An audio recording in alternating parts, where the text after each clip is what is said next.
Kasi dapat sa isang Kristiyano daw, ay lahat tayo nakasmile. Di ba? Ang smile na yan ay nakakabigay. Kasi kung parati tayo nakasumangot, walang mabibigayan tayo. Amen? Barihin ng Panginoon. Salamat sa Diyos. Minsan papalakpakan natin ang ating King of Kings and Lord of Lords. Kasi pag ang palakpakan daw ng para sa Panginoon pataas, sa artista, diba? Sa tao, ganun ang palakpakan sa tao. Pag sa Lord, gagawin ng Panginoon para sa Panginoon yan, hindi sa tao. Kasi ang ating pinaparangalan ay ang ating Diyos na buhay. Amen? Parehin ng Panginoon, napakabuti ng Diyos. Talagang, alam niyo ba na hindi masuot ang kabutihan ng Diyos? Sabi ka kanina sa awit, ang mga pangako mo ay liwanag at gabay. Nakaka-bless ang Panginoon. Do you believe that? Na liwanag, maliwanag pa sa init sa labas. Yung 12 o'clock na init, mas maliwanag pa lang dyan ang pangako ng Panginoon. Amen. Amen? At sabi niya, gabay. Sino naniwala dito na tayong lahat ay ginagabayan ng Diyos? Kaya dinala tayo dito sa church. Hindi tayo dinala sa ibang lugar. Kasi pag hindi ka ginagabayan, mapunta ka sa ibang lugar. Di ba? Nakalimutan mo na may divine appointment ka pala sa Panginoon. Sa gabi ito ang ating pag-aaralan, kapangyarihan ng salita ng Diyos. Ano ba yung kapangyarihan ng salita ng Diyos? Kanina sa Tel-Aviv, ang aking tinuro kanina doon sa Bible study namin, ano ang mga benepisyo ng mga pangako ng Diyos sa buhay ng tao? Do you believe na may mga benefits tayo? Tayo ang nakabenepisyo ng mga pangako ng Diyos. Kaya na, kung mag-serve ka sa Panginoon o hindi ka man mag-serve, walang mawawala sa Diyos. Pero ikaw, ako, maraming mawawala. Lahat ng benepisyo, hindi mo mararanasan. Ganon. Kasi paminsan, parang ang Panginoon, nilagay lang natin sa isang box. Parang jewelry ba? Pag kailangan ng kita, Lord, ha, pupuntahan kita dyan. Mag-magic ka. Diba? Ganon ang tao. Pag masaya, pag pinagpapala, pag naranasan, ang lahat, walang problema, nakabox ang God. Sabi niya dito, sabi niya, ang salita ng Diyos ay para sa mga tao. The authority of God's Word, both the Old and New Testament, they are inspired by the superior to all human authority. Ibinigay niyo ito ng kapangyarihan ng Diyos para doon sa mga tao. Tayo ang makikinabang doon. Ang salita ng Panginoon ay originally para sa tao, hindi para sa hayop. Ang salita ng Diyos, tayo ang makikinabang, sabi ko nga kanina, benepisyo na natatanggap po natin. Pero parang hindi ang Diyos paminsan, kaya ako kasi parang hindi man lang natin ma-realize na ang lahat ng binigay ng Panginoon na mga benepisyo sa atin, hindi natin na-appreciate. Kasi alam mo, kung na-appreciate mo, ibibigay mo yung 100% para sa Panginoon ng pag-serve natin sa Lord. Sabi kanina ng worship leader natin, nag-looking forward ka ba pag Saturday na? Excited ka na ba? Ready na ba yung damit mo? O ready ka na ba? Inire-ready mo na rin, pinagpe-pray mo na rin yung tithes mo. Pinagpe-pray mo na rin yung gamitin mo. Yung ba, parang excited ka parati na meron kang matatanggap. Kaya sabi niya dito, ang salita daw ng Diyos ay para sa tao at ito'y inspired by the Holy Spirit. Kinasihan ng banal na Espiritu. Hindi lang ito sinulat ng mga apostol. Sinulat ito nila, pero inspired sila ng word ng Panginoon, ng Holy Spirit. Saan ka ba? Sa Old Testament, kung hindi sila inspired. Ang Old Testament, napakatagal. After Genesis to Malachi, the Bible is silent for 400 years bago nag-start ang Mateo. Pero bakit magkatugma sila? Diba? Baka magsabi tayo, ay, kung aralin natin ang Biblia, magkatugma, walang kontradict. Walang kontradict daw sa salita ng Panginoon. Kaya nga, ang sinabi niya dito, titingnan natin, hallelujah, excited po ako. Excited ako dahil sa pag-ibig ng Diyos. Excited ako bakit ako excited talaga? Ewan ko ba kung ano yung excitement na hindi mapapalitan ng halaga, hindi mapapalitan ng anumang bagay sa mundo ito, ang excitement sa Panginoon. Sabi ng pangalawang Pedro, chapter 1, verse 20-21, higit sa lahat, unawain ninyong walang makapagbibigay ng sariling pagpapakahulugan sa alinmang propesiya sa kasulatan, sapagkat ang pahayag ng mga propeta ay hindi nagmula sa kalooban lamang ng tao, ito'y galing sa Diyos na ipinahayag ng mga taong nasa ilalim ng kapangyarihan ng Espiritu Santo. Ang Holy Spirit ang nag-inspire sa atin. Nag-inspire na masulat yung Bible ng mga prophets, ng mga forefather natin. Diba? Ang Holy Spirit ay nag-inspire. Kasi bakit? Hindi yun maisulat kung hindi sila inspired. Diba? Kasi kung hindi inspired ng Holy Spirit, sabi nila, ito yung mga pangkaraniwang narinig po natin, diba? Tao lang naman ang sumulat niyan. Diba? Ganun sila. Tao lang naman. Kagabi, tawang-tawa kami kasi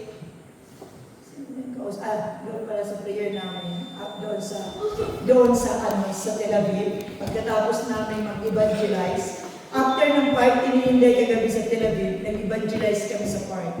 Kami ni Pastor at saka ni Sister Iyana, pauwi kami 12 o'clock na. More than 12 o'clock, mag-1 o'clock na kami nakauwi sa church. Ang pinag-uusapan namin, ang Diyos nila binibili at inukutang pahulugan. Di ba? May naglalako, karga-karga ang Diyos. Gusto niyang bumili ng Diyos? Tapos, sabi ni Pastora, yung kanyang pinsan nag-post sa Facebook, kasi hindi binayaran na naghulugan ng Diyos, hindi nagbayad. Pinost kayo sa Facebook, bayaran mo na yung utang mo, hindi ka nakahulog sa bayad sa Diyos mo.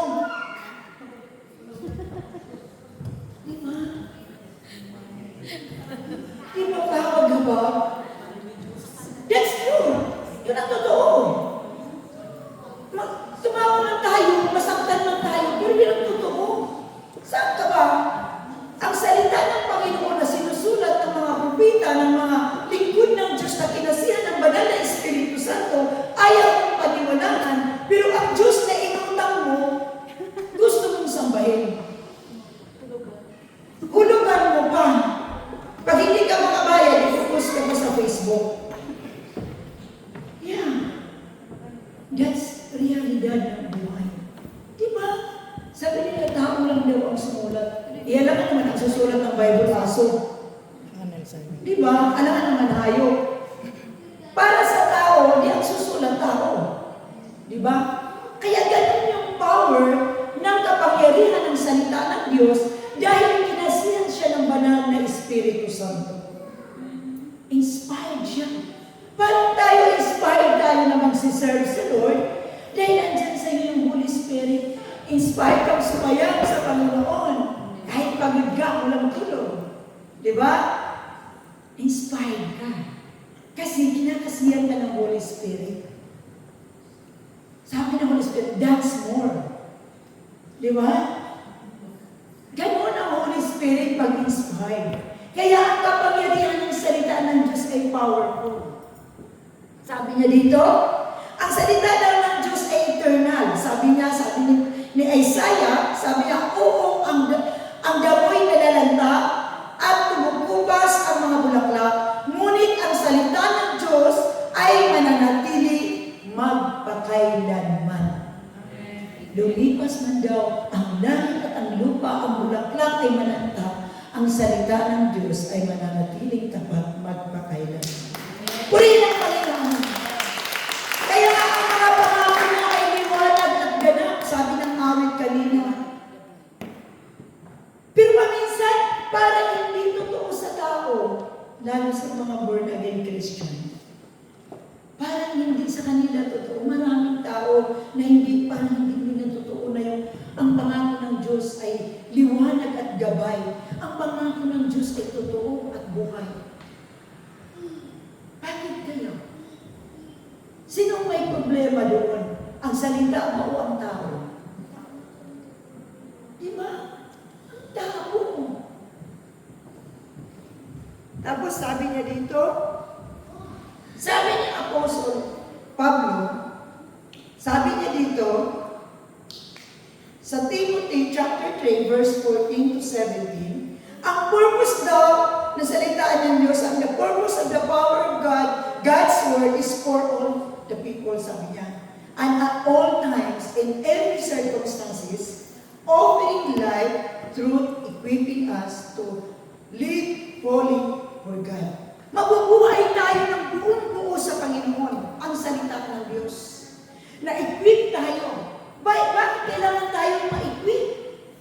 Matuto ng salita ng Diyos dahil para yung natutunan mo, maibigay mo rin sa iba.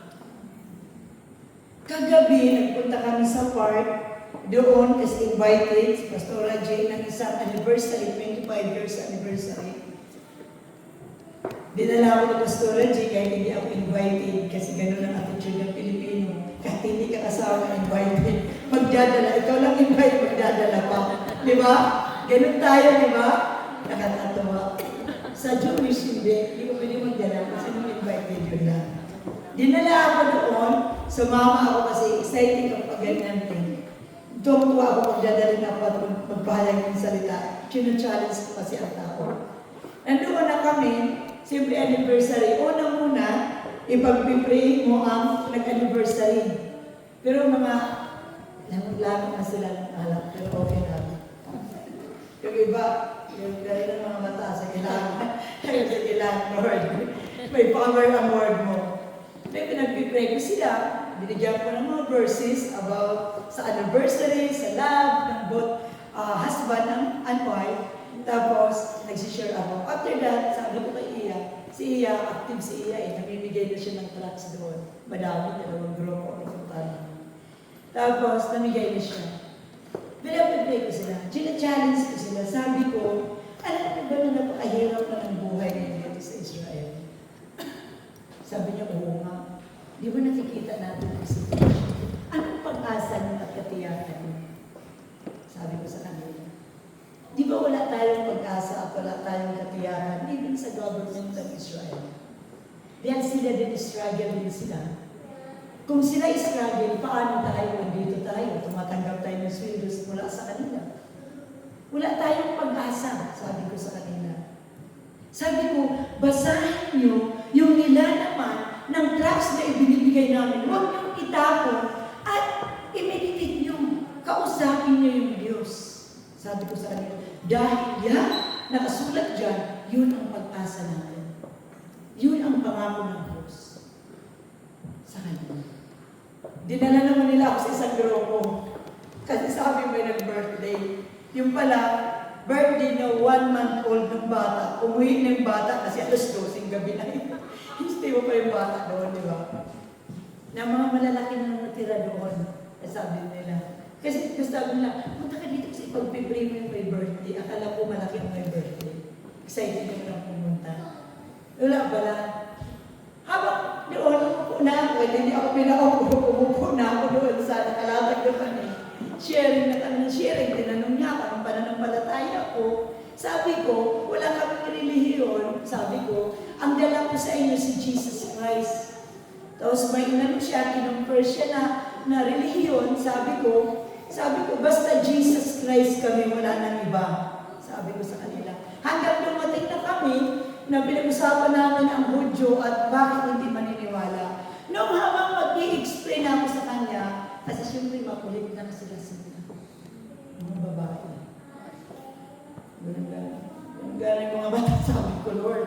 Sabi nila, lumapit yung sila natin kasi ini-explain ko, ayaw nang tanggapin yung explanation ko kasi siyempre, di ba, lamig na sa alas, ayaw na niyang tanggapin.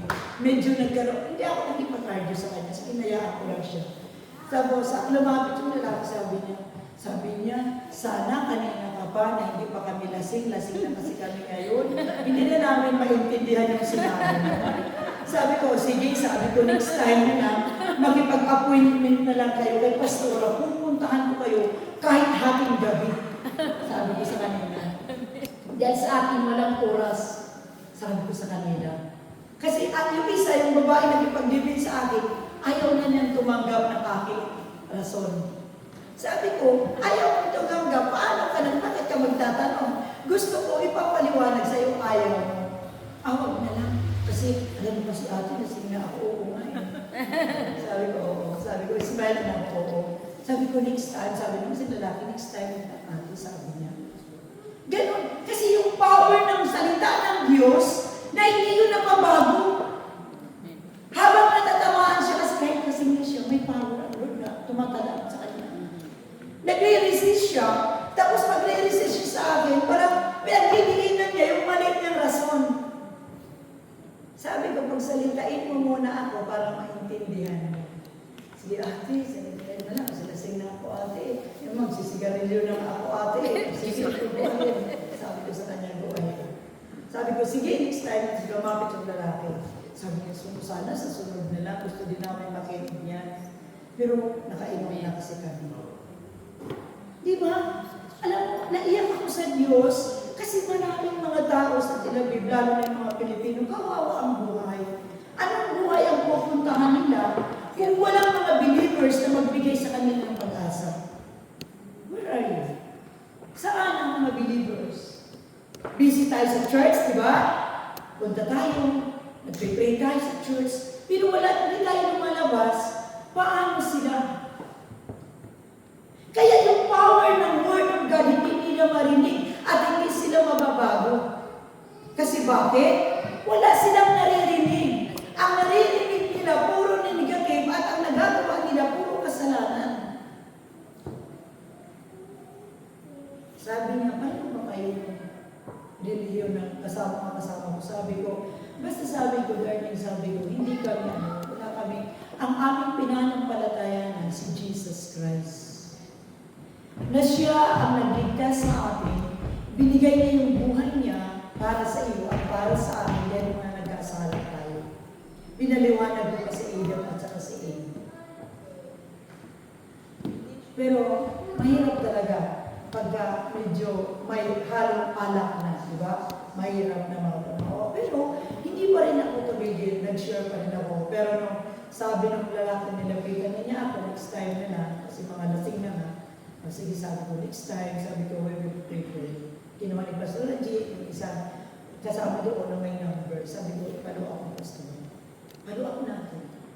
Sabi ko, pag pupunta tayo sa Tel Aviv, puntahan natin kahit saan sila. Nag-taxi kami from church, papunta doon sa lugar na yung balikan. Naglakad kami ng malayo kasi walang taxi. Naghanap kami ng taxi. Sabi ko, Lord, kawawa ang tao. Paano kung walang magbahagi ng salita ng Diyos? Saan sila pupunta? Kagaya ng pamangkin ko na naglaylatog na, nagbaybay na sa mundo. Nakakilala siya sa Panginoon, nag-backslide, tapos in the last minute ng buhay, nakabalik pa rin siya. Salamat sa Diyos. Sabi ko nung Jerusalem, sabi niya, it's a grace of God na nakabalik siya sa iyo. Na-stroke siya, nataping for the second time sa kanyang high blood. Kasi nagpabaya eh. Ganun sinabi, pag pinapagaling ng Diyos, Tapos, hindi ka nag-commit talaga ng buhay mo sa Panginoon. Bumalik ka sa dati mong buhay. Mas worse ang maranasan. Natapos siya, sabi ng hospital, wala na, umuwi sa bahay. Pinapapuntahan na namin sa pastor. Pagpunta doon, pinapanalangin, kahit na-stroke na siya, hindi makapagsalita, pinagpipray pa rin kasi may utak pa yun. Buhay pa rin siya, may hininga pa rin. Tapos, kahit hindi na siya nakapag-response, pero natanggap na niya, lumuha lang siya. After ng pagluha niya, wala na. Tapos sa mata dumaan yung kaluluwa at ang spirito. Kasi umano yung mata eh. Ano ba yan? Sumigan mo ng mata. Oo, nadilat ang mata. Doon lumabas, dumaan. Ang pinakasalamatan mo sa Panginoon, kung nakausap ko ang pamilya ko, sabi ko, magbalik loob na kayo kasi hindi alam na ang buhay kung hanggang kailan kayo mabubuhay. Huwag kayong mag-take advantage na mabait ang Diyos at may grace ang Lord. Kailangan magpakasiguro parati tayo na siguraduhin natin ang ating buhay na magbalik loob tayo sa Panginoon. Wala tayong assurance sa mundo. Ang assurance natin sa mga pangako ng Panginoon na buhay ang pangako ng Diyos. Kasi kung titingnan natin ang mundo, ako talaga parati akong umiyak sa Lord. Ang tao mahal ang mundo, hindi nila mahal ang Diyos. Mas gusto nila sa mundo kaysa sa Panginoon. Diba? Kaya blessed pa rin tayo na tayo. Pero dapat huwag tayong huwag tayong masatisfy na tayo na. Dapat mapuno ang makukuha. Amen? Sabi niya dito, sabi niya, ang salita ng Diyos ay nagbibigay buhay. Nagbibigay buhay ang salita ng Diyos. Sabi niya, ang purpose daw ng Panginoon na ma-reveal niya ang buhay, ma-i-offer natin sa Panginoong Jesucristo ang ating mga buhay. Tapos sabi niya, it's time and sometimes called God's love letter. Ito yung love letter ng Lord, itong Bible. Love letter ng Lord, itong Bible sa atin. Sinulat ito ng mga apostol, ng mga man and woman of God para makapakinig tayo ng salita ng Diyos. Para malaman natin na mahal tayo ng Panginoon. Pero kung hindi mo babasahin, isang tabi mo lang, hindi mo alam ang laman ng love letter ng Lord kung anong sinasabi ko sa atin. Sabi niya, ang love letter na yan ay nakademonstrate kay Jesus Christ na nasa krus siya. Tapos yung kanyang death, resurrection, provide for salvation, at yung pag-save niya sa ating mga kasalanan, at yung buhay, at ang katiyakan ng buhay na eternal life sa lahat ng sumampalataya sa Panginoong Jesucristo. Ang sinabi niya sa 2 Timothy chapter 3 verse 15, sabi niya, mula pa sa pagkabata, alam mo na ang banal na kasulatan na may kapangyarihang magbigay sa iyo ng karunungan tungo sa kaligtasan sa pamamagitan ng pananampalataya kay Kristo Jesus. Sa pamamagitan ng pananampalataya natin kay Jesus Christ, magkaroon lang daw tayo ng assurance, katiyakan ng ating mga buhay. Eternal life. Dapat ang ating tumbong dito sa ating buhay, eternal life. Dapat hindi yung dito, okay yan, na meron tayong inimbok, meron tayo. Pero kung, katulad yan ang parati namin sinasabi, kahit si Pastor Ang sinasabi, kung i-google natin ang ating buhay sa mundo ito, tayo po yung logi. Kasi ang Diyos, mananatili siyang Diyos, kahit ayaw mo sumamba sa Kanya. Diyos pa rin siya. Walang mawawala sa Kanya. Tayo, mawawala tayo. Kasi, saan ka pupunta? Dalawa lang ang pupuntahan niya, walang in-between. Walang in-between na ipaprocess ka doon, wala. Hebrews 9:27, after death judgment. At tapos kung mamatay, malagutan ka, hindi nga, i-judge ka na.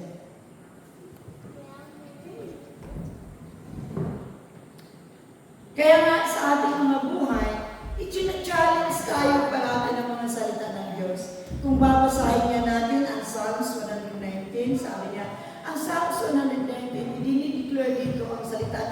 Panginoon brings blessings. Purity requires meditation, demands obedience, gives guidance, and hope that eternal life. Diba? Buhay na walang hanggan ang dinidescribe dito.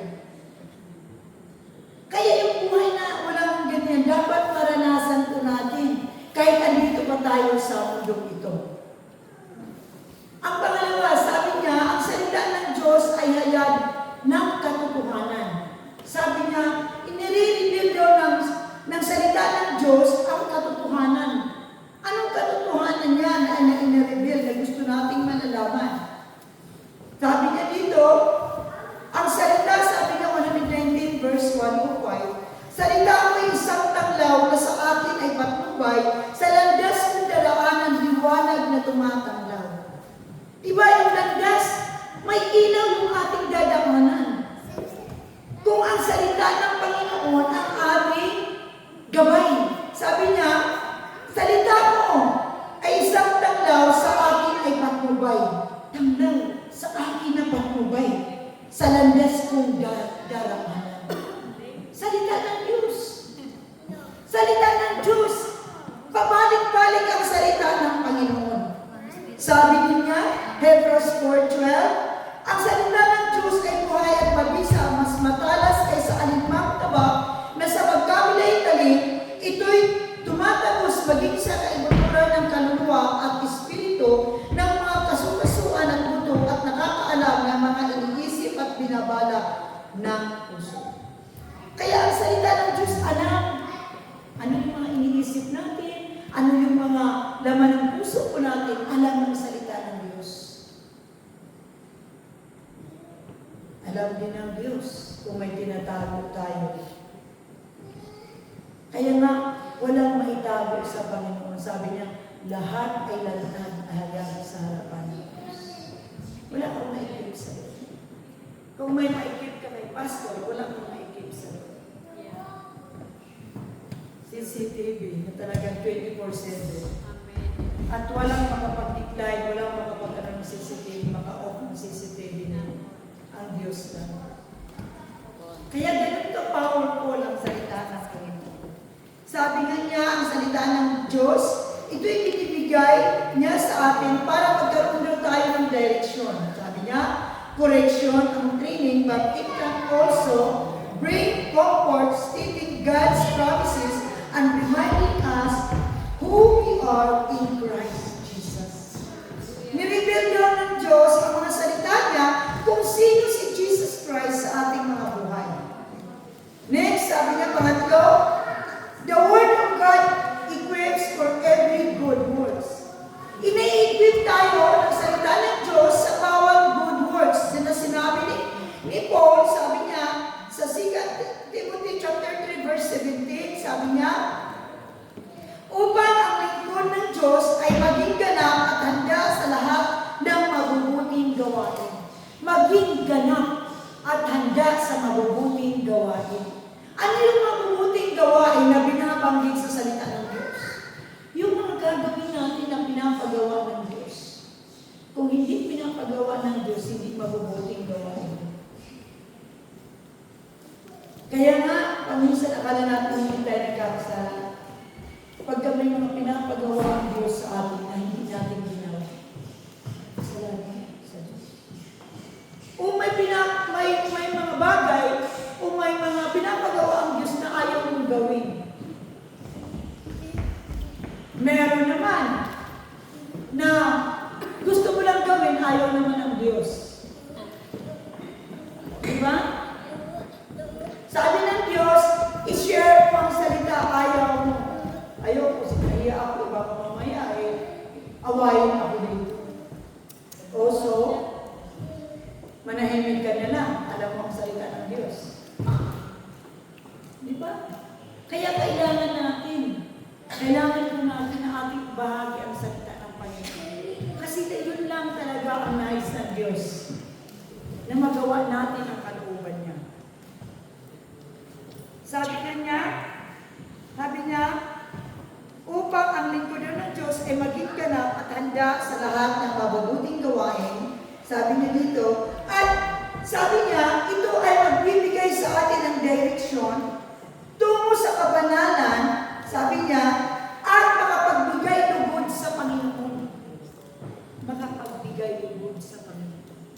Yung mga ginagawa natin na hindi nakapagbigay lugod sa Panginoon, ay hindi ang pinapagawa ng Diyos. Sabi nga namin si Annabelle, mabuti na lang ang Lord, hindi mapagtanim ng galit, hindi mapagtanim ng yung bang na-absent sa atin, sa ating mga ginawa. Mabuti na lang talaga ang Diyos ng pakabait. Naunawaan ng Diyos ang ating lahat ng ating mga kailangan. Ganun ang Diyos. Ganun mapagmahal ang Panginoon sa ating mga buhay. Sabi nga niya, ang salita ng Diyos ay magtuturo sa atin sa pag-ibig at pag-build up ng ating pananampalataya sa Kanya. Kaya kung wala ang salita ng Diyos, hindi mag-increase ang iyong pananampalataya. Paano ka mag-grow? Paano tayo mag-grow? Hindi tayo tataba, hindi tayo tatangkad. Yung spiritual na pag-grow natin. Kaya nga, di ba, sinabi sa Matthew chapter 4:4, hindi lamang sa tinapay nabubuhay ang tao, kundi sa bawat salita na mumutawi sa bibig ng Diyos. Kagabi, ang daming kainan. Grabe. Sabi ko, wala naman yung paglagyan. Pagkatapos nun sa church, may dalawang lugar. Dahil hindi kami kumain, pinapabaonan kami. Thank you, Lord. Hindi mo sa tilabi mapabaon. Di ba kasi ang tao akala nila ganun lang? Di ba? Daming pabaon ng pabaon, sabi ko. Sabi ko, wag na okay na, pero busog na kami. Hindi, magbaon ka na lang. Nakakaya naman, sabi ko, balutin mo ako. Akala ko dito lang ang Sharon, namutin doon, pwede din pala.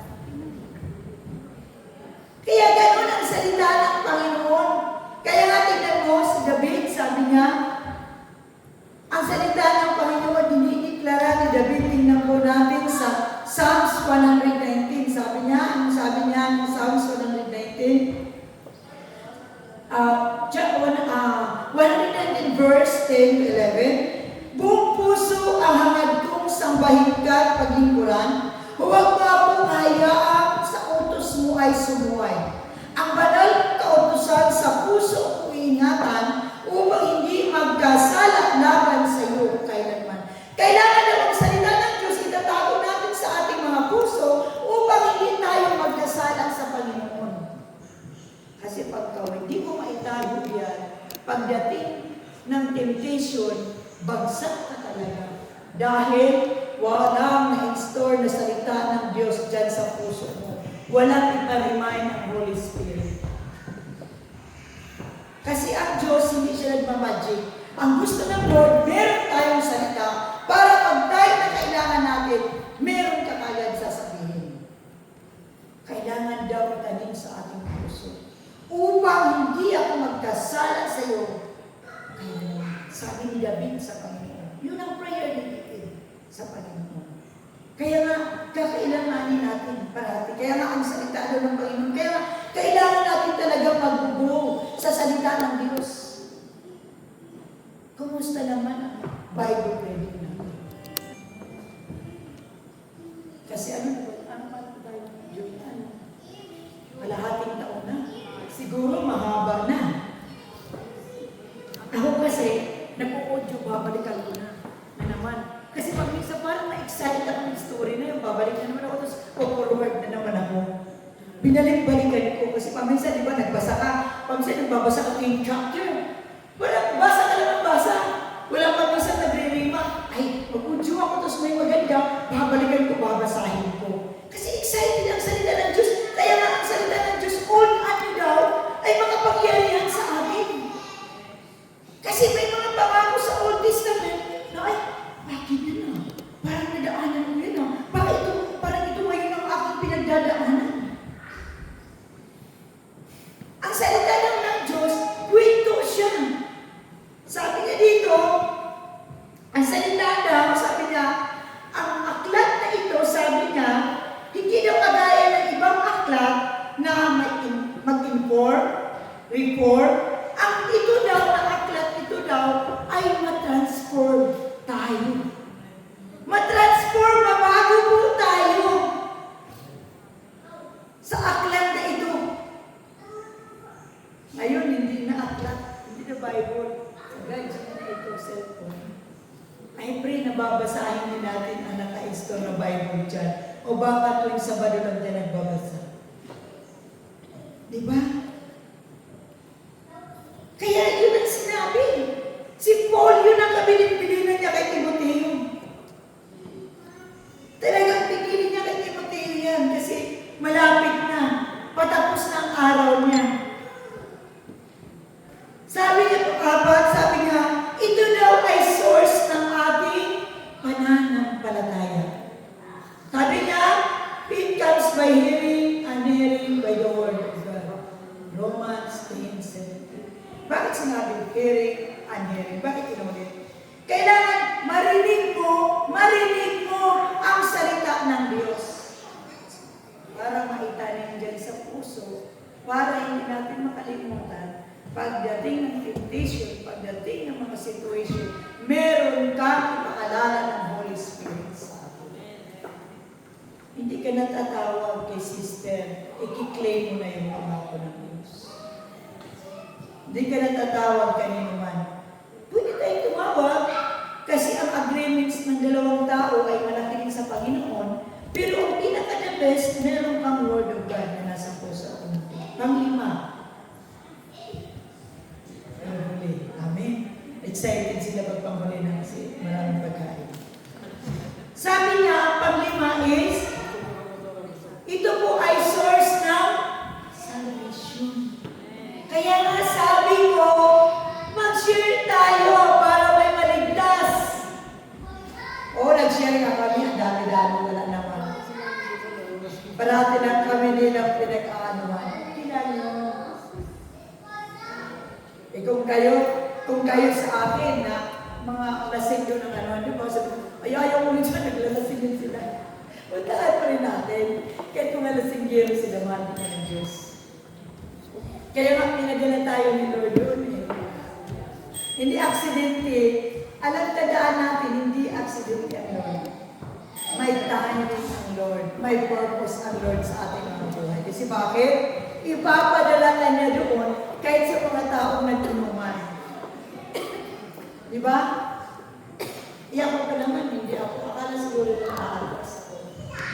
Sabi ko, haharapin ko kayo. Dahil masaya, masarap talaga. Ayaw ko, sa inyo, sa akin. Pag nakapag-share ako, masasatisfied ang akin, ang aking buhay. Kung nagpapag-excited ako, na naisabi ko yung nasa puso ko. Naisabi ko yung sabi ng Panginoon. Excited. Sa Tel Aviv, nakaka-excited. Parang kiya, every Friday. Daming tao, Pilipino. Why? Pag pumunta ka ng mga park, ang 12 o'clock midnight, parang alas 6 lang sa kanila. Parang magsisimula pa lang sila. Kaya sunod, punta natin mga park sa Tel Aviv. Dapat din dito, di ba, may mga basketball, may mga volleyball. Puntahan natin. Di ba? Kaya kailangan namin mga drugs natin. Kasi para makapaghayag tayo ng kaligtasan, salvation.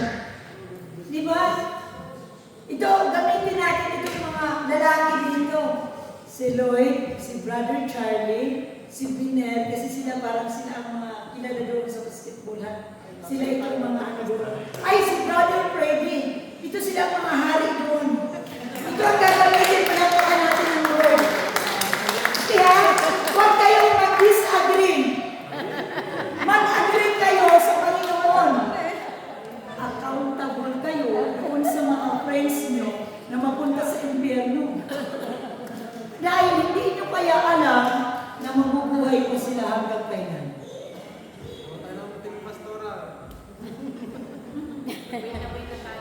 Kaya gamitin na nyo ang inyong mga bibig. At gamitin nyo yung power nyo. Alam ko may mga power itong mga taong ito. Ito sila yung binanggit ko ng haba. May power yan doon sila sa basketballan. Kaya, ano ko rin kayo, i-schedule ko rin kayo, ako'y sasama sa inyo.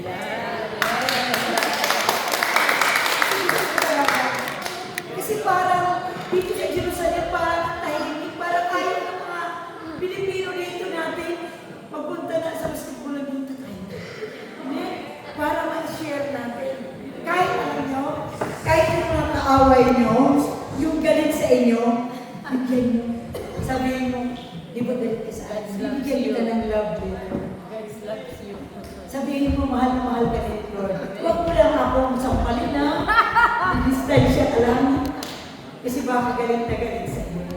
Pero okay na rin pag sampalin ka sa kabila sabi mo. Bigay mo pa isa.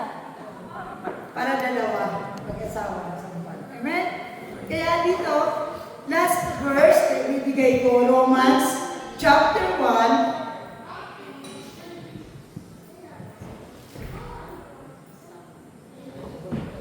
Romans chapter 1, verse 16. Anong sabi niya dito? Hindi ko ikinahihiya ang magandang balita sapagkat ito ang kapangyarihan ng Diyos para sa kaligtasan ng bawat sumasampalataya, una sa mga Hudyo at gayon din sa mga Griego. Huwag daw tayo mahiya bahagi ang salita ng Diyos. Dahil ang mahihiya dito sa lupa, ikakaya ka ni Lord pagdating sa langit sa amin. Huwag kayo mahiya. Kaya nga sinabi ko na kailangan lagyan niyo yung puso niyo ng Word of God. Magbasa kayo. Kahit hindi mo na memorize ang exact na word dyan, buksan mo na lang ang cellphone mo. Basta alam mo, saan kaya yun? Saan ba yun? Saan kaya yun? Google. Diba? Sabi mo nakalimutan ko na. Para ma-share mo.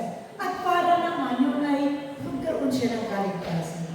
Kasi ang purpose ng salita ng Panginoon, kaya nga ang title ko is ang kapangyarihan ng salita ng Diyos ay para po sa kaligtasan. Salvation. Amen. Kaya ka lang ng ating Panginoon. Tayo po kayo at manalangin. Hallelujah. Thank you, Lord. Thank you, Jesus. Maraming salamat po, Diyos, sa gabi nito. Salamat po, Panginoon, sa oras na ito. Salamat sa buhay. Salamat, Lord. Tunay nga po, Panginoon, na Ikaw, O Diyos, ang aming pag-asa, ang mga salita mo, Lord God, ilalagay po namin. Sabi ni David, Panginoon, itago po sa aking puso ang mga salita mo upang hindi ako magkasala laban sa iyo.